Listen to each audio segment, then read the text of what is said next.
Oui, j'ai bientôt fini. Tu dis rien, t'es toute calme. Non, c'est pas la peine. Et coucou. 1880. Comme Emma, 2 jours à peine et 1,880 kg, une quinzaine de bébés est ainsi prise en charge chaque jour en néonatologie au centre hospitalier de la Côte Basque. 20 lits sont à disposition pour choyer 500 prématurés par an. Un service personnalisé qui fonctionne 24 heures sur 24. Alors c'est très important de maintenir un environnement comme dans le ventre de maman, au final. Donc tout ce qui est la pénombre, le moins de bruit possible, le moins de stimulation sonore et visuelle pour l'enfant. Vous lui parlez toujours aussi? Un bébé, c'est un être humain, hein, donc on lui explique et il comprend tout à fait au son de la voix, au ton qu'on emploie. Les puéricultrices s'occupent parfois seules du nouveau-né la nuit. Les mères peuvent ainsi reprendre de la force et revenir au petit matin. La naissance avant terme est source d'angoisse. Depuis une dizaine d'années à Bayonne, tout est justement organisé pour que les familles se sentent le moins frustrées possible. Les parents peuvent assister aux soins et prendre vite leur enfant dans les bras. Je suis vraiment très très contente. Ils prennent vraiment soin d'eux. Ils font tout pour eux et puis ils expliquent tellement bien qu'on est rassuré. Je peux venir quand je veux. Pour les parents, c'est jour et nuit, quand on veut. Pablo, ce petit garçon de... 1 à 2 fois par semaine, les médecins pédiatres et urgentistes se réunissent pour partager leur diagnostic au cas par cas. C'est toi qui l'as reçu, Léo Léo, oui. Il a été vu lundi aux urgences et c'est toi qui l'avais vu. Initialement pour une fièvre depuis le 6.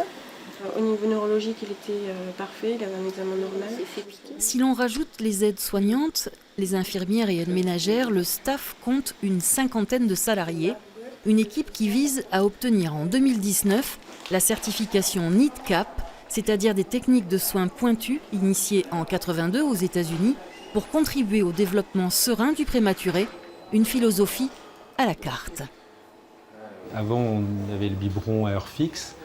Maintenant, il y a encore des heures, parce qu'il y a aussi toute une organisation de soins à faire, mais on va attendre le meilleur moment, le moment d'éveil de l'enfant, on va impliquer les parents, on va les faire devenir des partenaires de soins, ce qui était moins le cas il y a quelques années où on leur donnait la bonne parole. Maintenant, on essaye plus de les impliquer. Quand la maman ne peut être présente, les petites fées veillent sur le nourrisson. L'infirmière réchauffe elle-même et rassure. Une surveillance permanente pour la survie et le bien-être de l'enfant, autour duquel on maintient un cocon quasi maternel. Grâce à toute cette philosophie de soins, au-delà du cocon, on va changer notre façon de travailler qui va être centrée sur les besoins du bébé et non sur notre tâche à accomplir. 7% des enfants naissent avant terme. Le contexte social influe, la procréation, précoce, tardive ou assistée médicalement, mais aussi les grossesses multiples. Exemple avec Linda qui, au bout d'une longue semaine, a enfin pu sentir ses jumeaux, peau contre peau.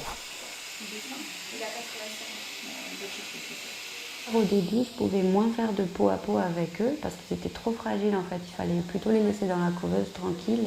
C'est seulement là, depuis pas très longtemps en fait, que je fais des peaux à peau. Juste parce qu'ils sont quand même tout petits, ils faisaient 760 grammes et 850 à la naissance.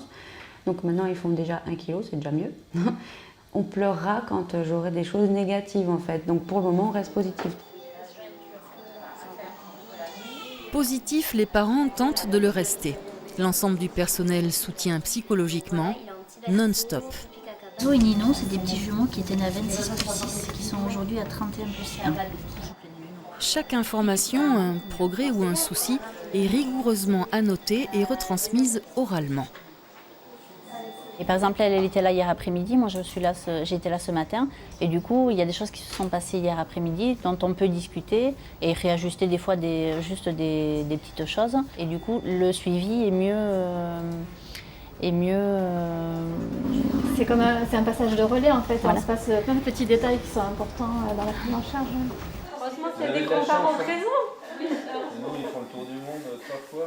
Les papas, eux, sont moins présents, mais une loi en discussion va sans doute leur permettre bientôt de passer plus de temps auprès du duo mère-enfant.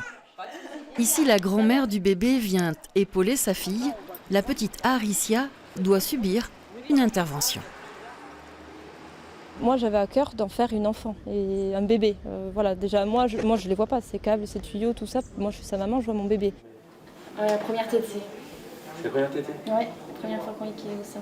On va essayer de déculpabiliser ces mamans et puis on va essayer de favoriser le cocooning de ses parents à la fois pendant l'hospitalisation et au retour de l'hospitalisation.